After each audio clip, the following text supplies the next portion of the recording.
ahoana marina mbola azo ianteherana ve ny mpitondra ankehitriny ao anatin'ny repoblika faefatra i Madagasikara amin'izao fotoana izao ny mpitondra ankehitriny io no filoham-pirenena faharoa ao anatin'izao repoblika faefatra izao ny hita aloha dia miemotra amin'ny lafiny rehetra i Madagasikara amin'izao fotoana izao tsara ho marina fa Andriamatoa Andrinirina Rajoelina no nandrafitra ny lalam-panorenana izay miasa ankehitriny io ary namoaka izany tamin'ny fomba ofisialy ny 10 volana Desambra 2020 raha ity lalam-panorenana malagasy ity aloha dia mazava ny voasoratra eto eo amin'ny andininy voalohany fa ny demokrasia sy ny fehi-kevitra momba ny fanjakana na tandalana no fototra iorenan'ny repoblika tsara averina trany fa Andriamatoa Andry Rajoelina no isan'ny nandrafitra io lalam-panorenana io nandritra ny tetezamita najaina ve ireo teny izay nosoratan'ireo inona no zava-misy eto amin'ny firenena ankehitriny ny hita aloha dia tsy mifantoka amin'ny fiainam-bahoaka sy izay ampandroson'ny firenena ny mpitondra ankehitriny fa mitady fomba kosa mba ahafahany mitazona fahefanana sy ampaharitra azy ireo amin'ny fitantanana ny firenena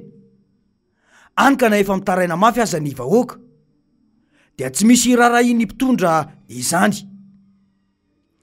no mahatonga ireo raha-matahora sy ny fisamborana rehefa misy te haneho hevitra eto amin'ny tany sy ny firenena hitantsika tsara ny zava-niseho tetsy Analakely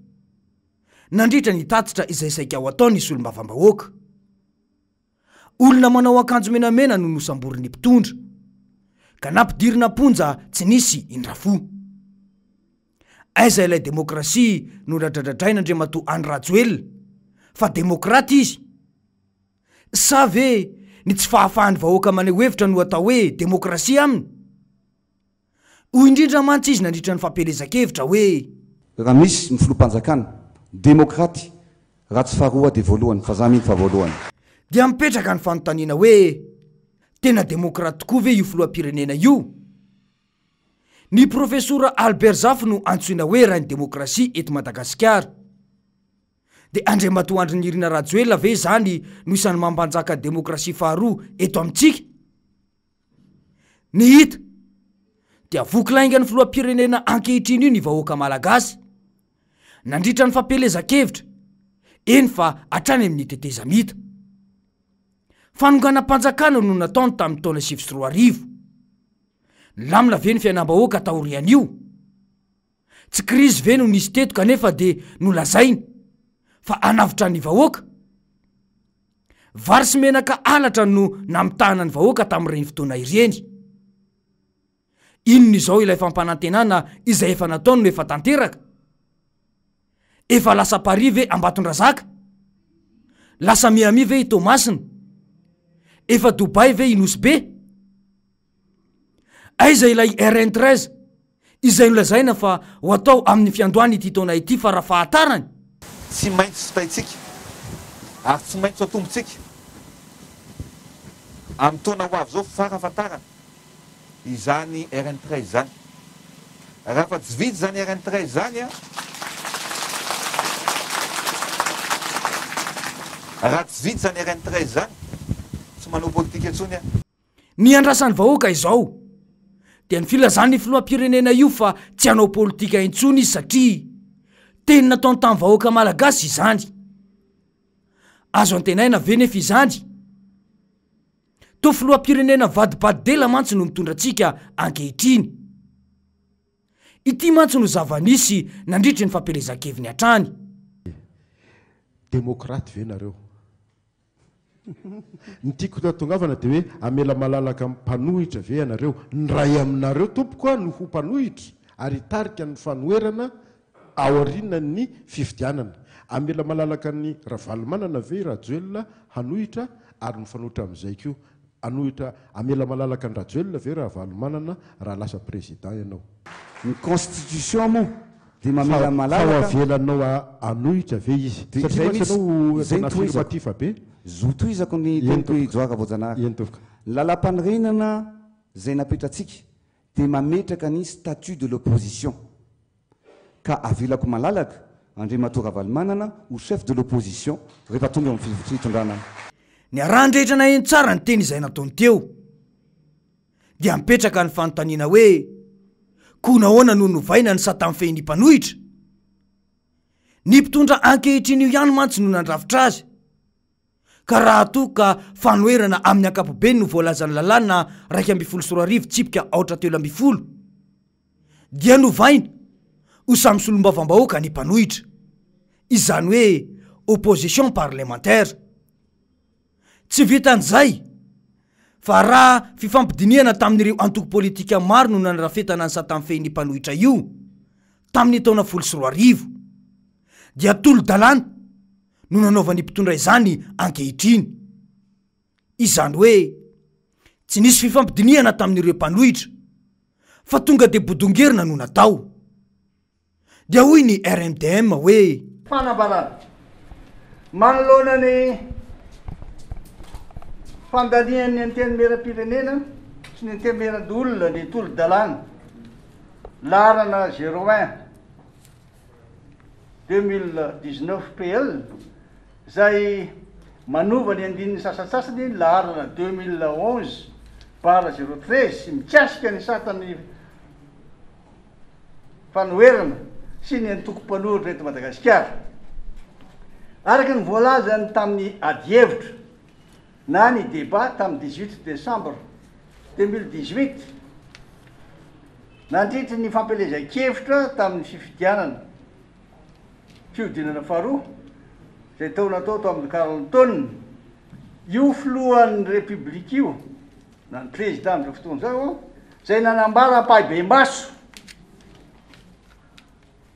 tamin'nisy candidat fa raha izy no lany ho filohan'ny république mazava tsara ny teniny dia manaiky an'Andriamatoa Marc Ravalomanana ho filohan'ny mpanohitra eno iny teniny ka zay indrindra mantsy ny tiako fanontaniako manaraky demokraty ve nareo ny tiako tongavana dia hoe amela malalaka mpanohitra ve ianareo ny ray aminareo tompoko a no ho mpanohitra ary tarika ny fanoherana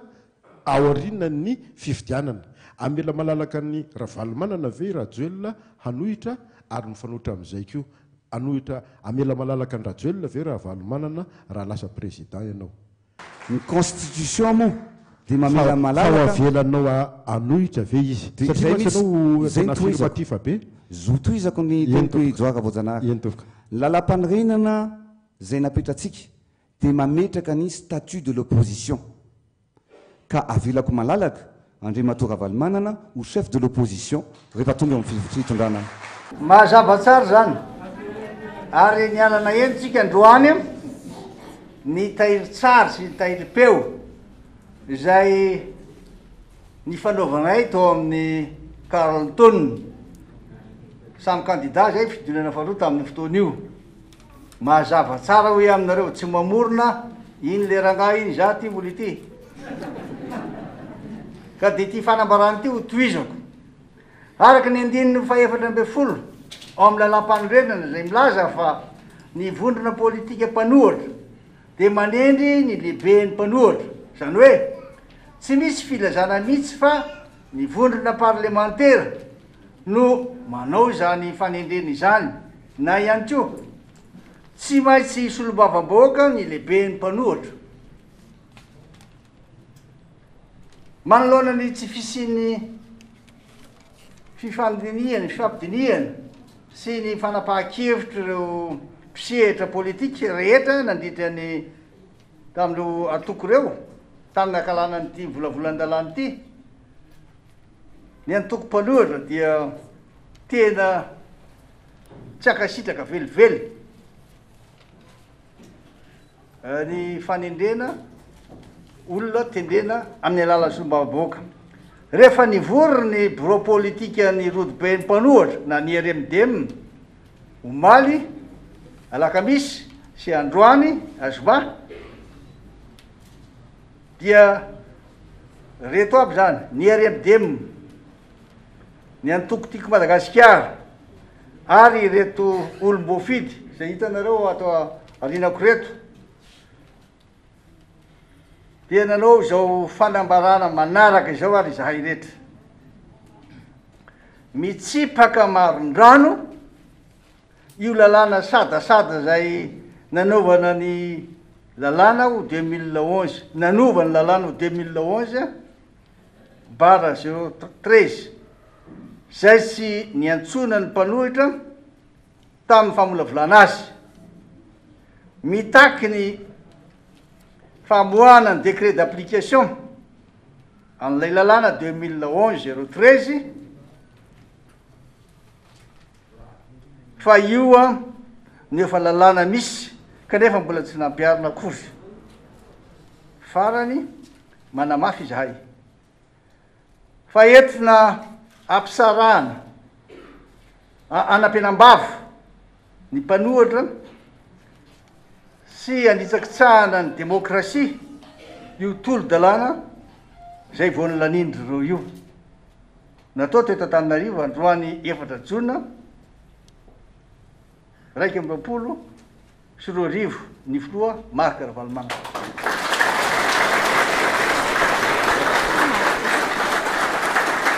Mazava ny fanambarana teo izay raha ny lalam-panorenana aloha dia mazava fa Andriamatoa Marc Ravalomanana no lehibe ny mpanohitra ara-dalàna sadasada arak'izany ary mpisandoko izay milaza fa izy no lehibe ny mpanohitra ny hita dia tsy zaka ny mpitondra ankehitriny io ny mahita ny filoha Marc Ravalomanana miaro ny vahoaka malagasy atreto mantsy dia erisetra no ataon'izao fitondran'izao amin'ny vahoaka malagasy satria betsaka ireo fampanantenana tsy tanteraka ny arandrehetra nahita ny fibodona tanim-barim-bahoaka amin'ny fanatanterahana ny tanamasoandro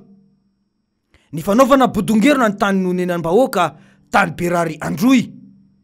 izay nafatesana olona tsotra mihitsy ny fisamborana sy ny fandratrana mpianatra ny taky ny zony teto Andrenivohitra sy ny manodidina ary ny tany faritany ny raharaha fitrandrahana izay nanaovan'ny fanjakana fanotofana mihitsy ny fanjakazakan'ny olona izay akaiky ny filoham-pirenena amin'ny fandraharana maro samihafa eto Madagasikara ny lalam-panorenana izay nosoratany dia izy ihany no manitsakitsaka sy manao tsisy dikan'izany dia mipetraka ny fanontaniana hoe mbola azontsika ianteherana ve io filoham-pirenena io fa ahoana mariny